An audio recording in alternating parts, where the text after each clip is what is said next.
Nouvelle qui nous touche. Eh bien, on pensait, Alexandre, que le ciel allait nous tomber sur la tête au cours de la nuit, mais finalement, le président américain, dans toute sa grâce, nous accorde un sursis de 3 jours. Il parle même là qu'il y a une entente potentielle sur la table avec le Canada pour les tarifs. Ouais, bon, ça, est-ce qu'on peut le croire? Ça reste à voir, mais 3 jours de sursis, là, c'est ce qu'on a pour l'instant, annoncé en grande pompe, évidemment, sur Truth Social. Ceux qui ont payé 100 000 $ par mois peuvent le voir quelques heures d'avance, mais M. Trump a dit qu'on redonnait 3 jours en raison justement d'une entente qui serait sur la table. Il en a profité pour parler du pipeline Keystone XL en disant qu'il l'a littéralement ressuscité de sa tombe dans laquelle Joe Biden l'avait mis, puis que ça porterait là-dessus, entre autres. Bon, on n'a toujours pas de confirmation du côté canadien, puis entre vous et moi, je vais plus faire confiance à ce que nos négociateurs vont dire que ce que M. Trump dit dans la Maison-Blanche. Donc, on va attendre un tout petit peu de voir exactement là, sur quoi on s'est entendu. Surtout qu'il n'y a rien pour l'instant de finalisé. Les négociations vont se poursuivre. Mark Carney qui a réagi là, par voie de communiqué extrêmement laconique, Alex, là, c'est quelques phrases à peine dans lesquelles il dit « On est content de voir que c'est repoussé, on voulait pas les tarifs, on continue de négocier. » Point. À la ligne, c'est rien d'autre qu'on a dit du côté canadien. Mais hier, là, Dominique Leblanc, toute son équipe était encore à Washington. Il y a eu 2 appels aussi, semble-t-il, qui ont été faits entre M. Carney et M. Trump, et lundi et mardi, pour tenter d'éviter tout ça.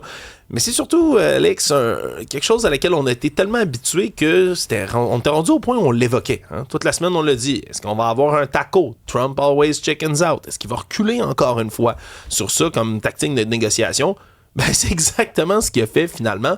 Mais ça prolonge un tout petit peu d'un autre côté, même si on est soulagé, là. Ça prolonge le supplice de la goutte, oui. Le stress constant, parce que c'est pas réglé encore. Là. Ben, parce que là, on va rejouer dans le même film, effectivement, là, dans la nuit de vendredi à samedi. Maintenant, moi, ce que je retiens de la déclaration, oui, un peu, disons, laconique de Mark Carney, c'est la phrase suivante. « Des progrès substantiels ont été réalisés, bien qu'il reste encore du travail important à accomplir. » Donc, ça va dans la bonne direction, mais il reste encore du travail important à accomplir. Alors que Trump, lui, dans sa déclaration, il est vraiment, vraiment plus convaincu. Là. On a une entente sur la table, il faut mettre ça sur papier.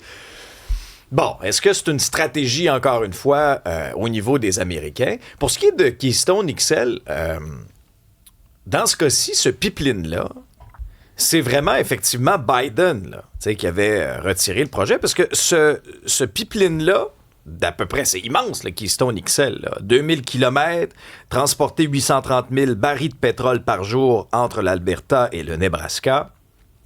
Ben, même Trudeau le défendait. Là. Alors, dans ce cas-ci, c'est quand même tout un revirement de situation. Et est-ce que Mark Carney a joué la carte, effectivement, de l'énergie, sachant que le président américain, complètement embourbé avec la situation au Moyen-Orient, va devoir se chercher des options. Alors, si c'est ça, c'est effectivement habile de l'avoir fait de cette façon-là. Maintenant, on a senti quand même un changement de ton. Puis c'est drôle, ça survient à un moment où on a l'impression que les négociations, se sont, oui, d'une part accélérées, mais on a eu le dénouement dans les dernières heures. Ah! Ça progresse, sursis de 3 jours. C'est drôle, ça correspond aussi avec un certain changement de ton de la part du gouvernement Carney, bien que le premier ministre se soit gardé de faire des déclarations qui auraient pu mettre le feu aux poudres, mais quand même, on sentait dans ces déclarations qu'il disait, on a des scénarios pour chacune des possibilités, autant où je le trouvais mou dans les dernières semaines, autant où je trouve qu'on a fait des concessions aux Américains, on a reculé, on est loin d'avoir levé le coude, au contraire, on s'est mis à genoux devant eux sur plusieurs choses, puis tu sais, faites juste penser là à la taxe sur les géants du numérique, on a reculé, taxe Netflix, on a reculé, on a sacrifié le Québec là-dessus. Après ça, on leur a donné des profits, là, 50% des profits pour les 15 prochaines années pour le pont Gordie Howe, alors que c'est le Canada qui a payé ce pont-là, c'est pas les Américains, ils n'ont pas financé ça, pas une scène là-dedans. On a fait des reculs, sans rien avoir en retour. Là, Carney commence un peu à mettre son pied à terre, puis après ça, les négociations bougent. Moi, je suis un de ceux qui espèrent toujours d'ici vendredi un règlement, mais advenant le cas où il n'y en a pas, et là, ça suffit. Là, il faut mettre son pied à terre, il faut avoir la ligne dure. Maintenant, il faut le faire intelligemment, j'en conviens. On commence pas à faire là, un dog fort de nous-mêmes là, puis à vider des bouteilles en conférence de presse. Méchant Crown Royal. Après ça, tu fermes le breaker devant les journalistes. On se souviendra, ça avait très mal viré. Soyons plus intelligents que le gros bouli dans la pièce, là, étant le Donald. C'est drôle, hein, ça survient aussi à un moment où les sondages, de plus en plus, pointent dans cette direction-là. Tu sais, là, les Canadiens ont été très patients avec M. Carney. Ah, ben là, il commence, il arrive, il a son aura, là, tu sais, de premier ministre PDG, puis là, il marche sur l'eau. Mais là, il y a bien des Canadiens qui commencent à taper du pied. Il y a bien des membres de différentes industries aussi qui ont hâte de voir des résultats. Et on sent un durcissement un peu dans la position canadienne qu'on ne sentait pas avant.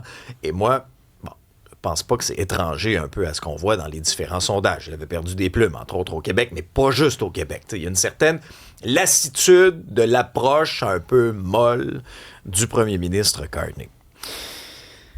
Ottawa qui est accusé, Alexandre, de plier devant le lobby automobile sur les quotas de voitures électriques. Là. C'est tout un recul. Oui, ça a commencé à réagir pas mal là, depuis cette intention qui avait d'abord été annoncée, là, on s'en était pas caché là, du côté du gouvernement Carney, mais qui a été mise en écriture là, depuis vendredi dernier dans la Gazette du Canada, selon laquelle on va là, sabrer tout ce qui était objectif d'atteinte là, de vente de véhicules électriques dans les prochaines années. Parce que je rappelle, là, on voulait d'ici 2035 avoir pour objectif là, que tous les véhicules neufs, ce soit des véhicules électriques là, vendus à grandeur du Canada. Ça devait réduire là, de 376 millions de tonnes de gaz à effet de serre sur 25 ans.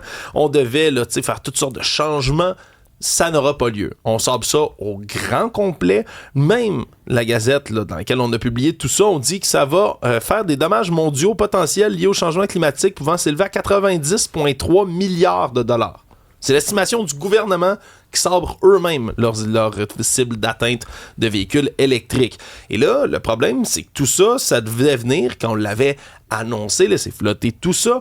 On avait dit, il va y avoir des nouvelles normes d'émissions qui sont applicables aux véhicules à essence. Vous allez voir, on va plafonner tout ça. Parce que je rappelle, le gouvernement Carney a sabré l'entièreté des plafonds d'émissions de gaz et pour les compagnies pétrolières et gazières. On a tout coupé ça. Okay? C'est eux les plus gros pollueurs au pays. Et là, ce qu'on dit, c'est finalement, vous savez, nos nouveaux plafonds, on va faire des pré-consultations cet automne. Fait que là, en 2027, on va commencer à faire des consultations. Après les pré-consultations, bien sûr. Et là, en 2028, peut-être qu'on va vous arriver avec quelque chose. Fait que là, je veux dire, on coupe d'un côté, mais ce qui est censé venir compenser, puis en partie seulement, ça, on l'a même pas. On le remet au calendrier grec. Il y a fort à croire que des organisations comme Équiterre, là, qui ont fortement réagi au recul de Mark Carney en environnement, vont réagir encore une fois. Puis dans tous les cas, là, au minimum, c'est par exemple le Mobilité électrique Canada avec Daniel Breton, son président-directeur général, qui sont en beau fusil aujourd'hui de lire ça. Oui, mais en même temps, est-ce qu'on est réellement surpris? Québec a reculé aussi sur ses cibles de véhicules électriques. Et là, c'est Mark Carney, c'est le Canada.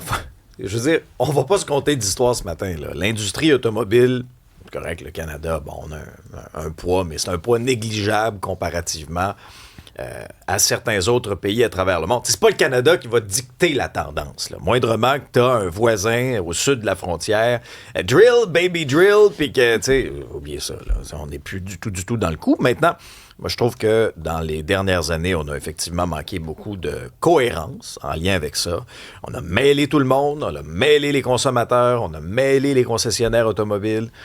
Et là, on se retrouve dans une situation où le Canada et le Québec, avec toutes les ressources dont on dispose, avec tout ce qu'on avait besoin pour être des leaders dans cette transition-là. Puis, tu sais, l'objectif, là, c'est pas de vous rentrer dans la gorge, là, un véhicule électrique, si vous en voulez pas. Là. C'est pas ça du tout. Moi, là, je suis pas là-dessus un radical, vraiment pas.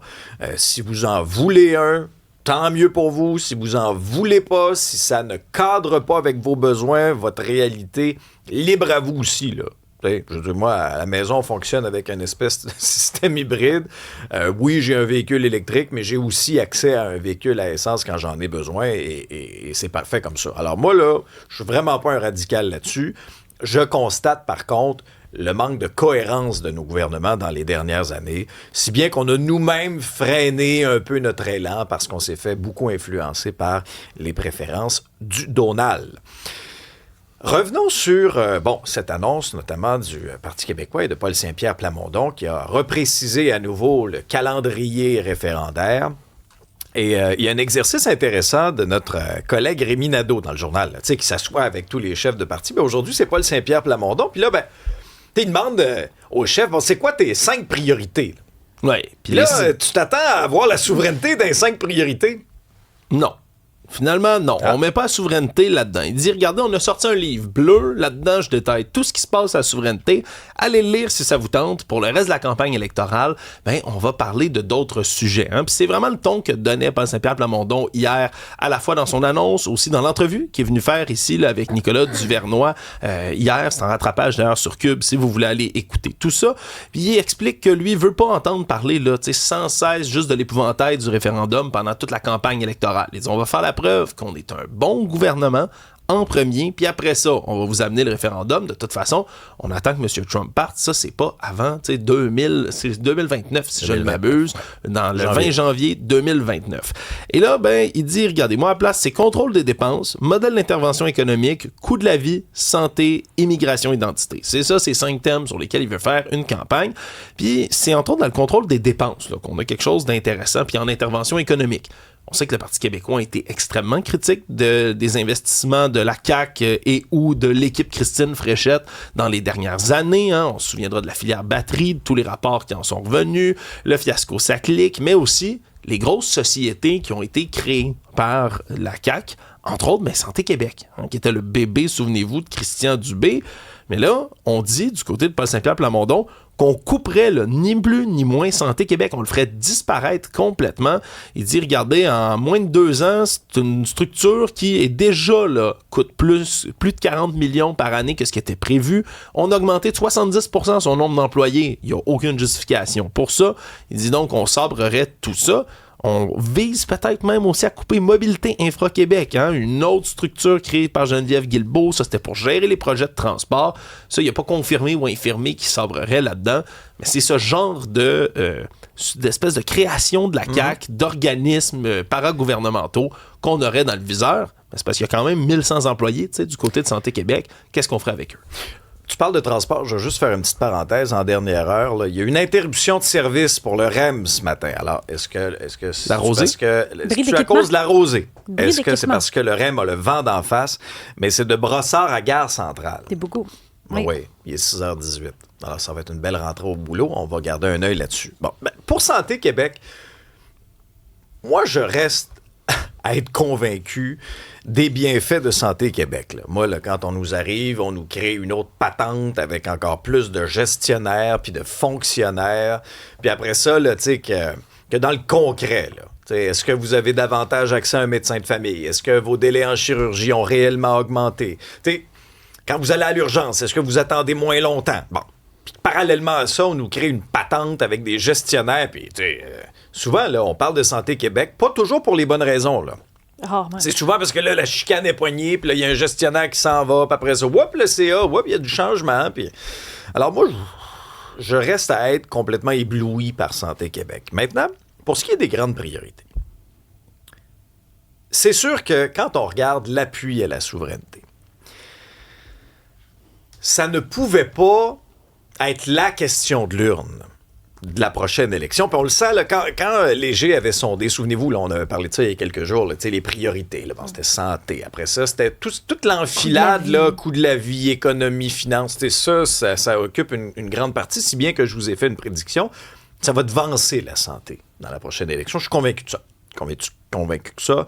On va en reparler avec Mario à l'automne, quand on va suivre la campagne électorale. Et... c'est sûr que Paul Saint-Pierre Plamondon, hier, a prêté flanc à toutes sortes de critiques, là, en faisant ça. D'abord, c'est pas une annonce, c'est un rappel de ce qu'il a déjà dit, en disant, regarde, pendant le mandat de Trump, là, on fera pas de référendum. Okay, on va attendre que le bonhomme soit parti. Ça sera pas avant janvier 2029. C'était sage de le faire. Moi, je ne croyais pas hier à un scénario où PSPP allait reculer sur ses principes, pas du tout. C'est pas dans sa nature, c'est un gars de conviction. Il nous l'a prouvé encore hier, mais c'est quand même quelqu'un qui est brillant, qui est conscient, qui est lucide, là.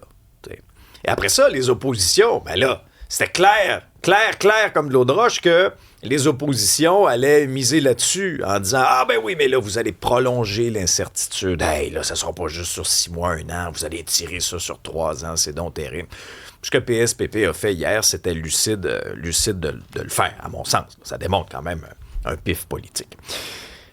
Alexandre, c'est terrible, sincèrement. Là, on est sur une séquence là, de féminicide dans Saint-Michel. On a eu la confirmation qu'il s'agissait bel et bien de ça. Là. C'est une mère de famille qui s'est fait assassiner par son ex-conjoint alors qu'elle était en instance de séparation. Oui, elle était devant des enfants, devant ses enfants. Ouais. Et c'est une citation, la glace et le sang, qu'on peut lire là, ce matin dans le journal. Là.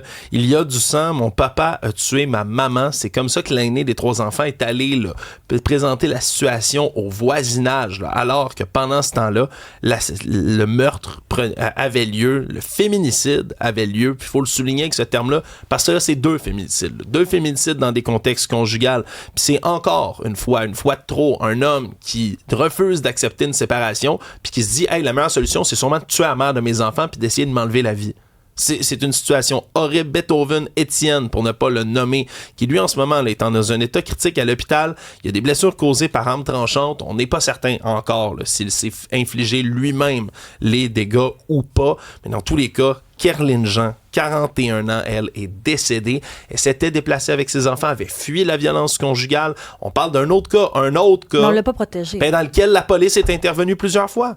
Puis il est resté comme ça, il n'y a pas de conséquences, puis il n'y en aura jamais non plus, parce qu'à chaque jour, on couvre ça, puis il n'y a rien qui change. Oui, puis c'est 2 de suite. Le samedi, c'était Likana Singh qui a été tué à coups de couteau par son conjoint. Encore une fois, on était devant la présence de la famille en plein jour, dans le même quartier, même modus operandi, même coup de couteau, même tentative de s'infliger des dégâts. Il y a quelque chose de complètement cinglé dans ce parallèle-là, à glacer le sang. Puis là, tu sais, 2 de suite comme ça, est-ce que ça peut allumer des voyants rouges quelque part au gouvernement? S'il vous plaît, c'est 13 féminicides déjà en 2026, on est juste au mois d'août. Il faut que ça devienne une priorité de santé et de sécurité publique, cette histoire-là. On va être en campagne, là. Donner les moyens aux ressources d'aide pour les femmes et pour les hommes. Oui, absolument. Et pour les hommes, non les deux. négligeable. Là. Parce qu'il faut prendre le problème à la source. À la source et de tous les bords, dans ce cas-ci. On le dit souvent, puis on le répète, le moment où quelqu'un décide de quitter une relation toxique, le moment du départ, là, le moment de la séparation, c'est le moment le plus dangereux pour les femmes. Et on a 2 tristes exemples au cours vraiment du week-end. Puis au-delà du drame, moi, écoute, c'est les enfants, là. C'est que les enfants étaient en plus témoins. Imaginez les traumatismes pour ces jeunes enfants. Ça prend un support à vie, là. Ouais. On peut pas les laisser dans la nature au bout d'un an. Un petit enfant, de 3 ans, je pense des jumeaux de 7 ans. Vraiment une histoire terrible. Scène culturelle, Isabelle, Céline qui est en une de magazine. Et ça fait réagir parce qu'elle donne très peu d'entrevues. Le Harper's Bazaar, qui est un magazine principalement destiné pour les femmes aux États-Unis, ça fait des années que ça existe, mais c'est un portrait qu'ils ont fait où nous, au Québec, on n'apprend pas grand-chose en ce sens où d'où elle vient, puis famille ouvrière et tout ça, on le sait. Mais ce qu'on apprend, qui est un peu différent, c'est tout ce qu'elle doit faire pour se préparer à son spectacle. Donc, on apprend qu'elle fait entre autres des séances de pilates de 90 minutes, que ça lui fait du bien. Le ballet aussi, on la voit dans une photo, elle a un léotard, puis elle fait du ballet classique. On le sait que la danse, ça fait partie de ses pratiques maintenant, mais ça l'aide finalement à reprendre tranquillement du service parce qu'on sait que les dates de concert commencent bientôt. Là, c'est le 12 septembre. Dans le magazine aussi, on parle du Palms Casino Resort. C'est près de la strip à Vegas, puis c'est dans ce lieu-là qui a été enregistré, entre autres, Thriller de Michael Jackson ou encore le dernier album de Lady Gaga avec Harlequin. Mais c'est dans ce studio-là, dans cet endroit-là, qu'elle a commencé à faire ses cours de pilates. Donc, c'est intéressant. En tout cas, ça pique notre curiosité parce qu'on est assoiffé de nouveaux détails, puis on en a très peu. On sait aussi que, bon, le syndrome de la personne raide a été diagnostiqué en 2022, mais ça fait 17 ans qu'elle a des symptômes qui se vivait de toutes sortes de façons. Puis c'est ce qu'elle raconte aussi dans cette entrevue. Il y a plusieurs photos. On sait que Céline adore la mode, donc il y a beaucoup de vêtements, l'œil artistique aussi, le photographe qui a pris des photos vraiment intéressantes. C'est pour la version de septembre, donc ce sera disponible le 26 août. Mais c'est sûr qu'ils vont en vendre des copies parce qu'il y a très, très peu de nouvelles informations. En fait, à chaque fois qu'on essaie de faire des portraits, peut-être qu'en France, ça fonctionne, mais c'est sûr qu'ici, on est comme Céline, on la connaît par cœur. Là. On est presque capable de savoir ce qu'elle qu'elle va manger demain matin. T'sais, donc, c'est intéressant, toute la rééducation intensive qu'elle doit faire. J'espère aussi qu'elle va bien. Moi, c'est ma crainte parce que je trouve qu'il y a beaucoup de concerts qui s'en viennent. C'est gros des spectacles, même pour quelqu'un qui est en forme. J'espère qu'ils sauront adapter le spectacle au niveau d'énergie qu'elle aura à ce moment-là. Ce qu'on sait aussi, c'est que Céline a investi c'est 1,8 million d'euros pour la recherche dans les troubles neurologiques auto-immunes, parce que c'est ce qu'elle a, là, le syndrome de la personne raide, c'est une maladie auto-immune. Donc, c'est à peu près 3 millions de dollars canadiens. Voilà, c'est ce qu'on apprend. Même si c'est pas grand-chose, ça, je sais pas, ça apaise quelque chose. Ben, puis ça nous prépare. Oui. Hein, il y a comme un momentum avant la série de concerts. On a bien C'est hâte, fâché de pas avoir de billets, là. Ouais, je pense qu'on est une méchante gang à pas avoir de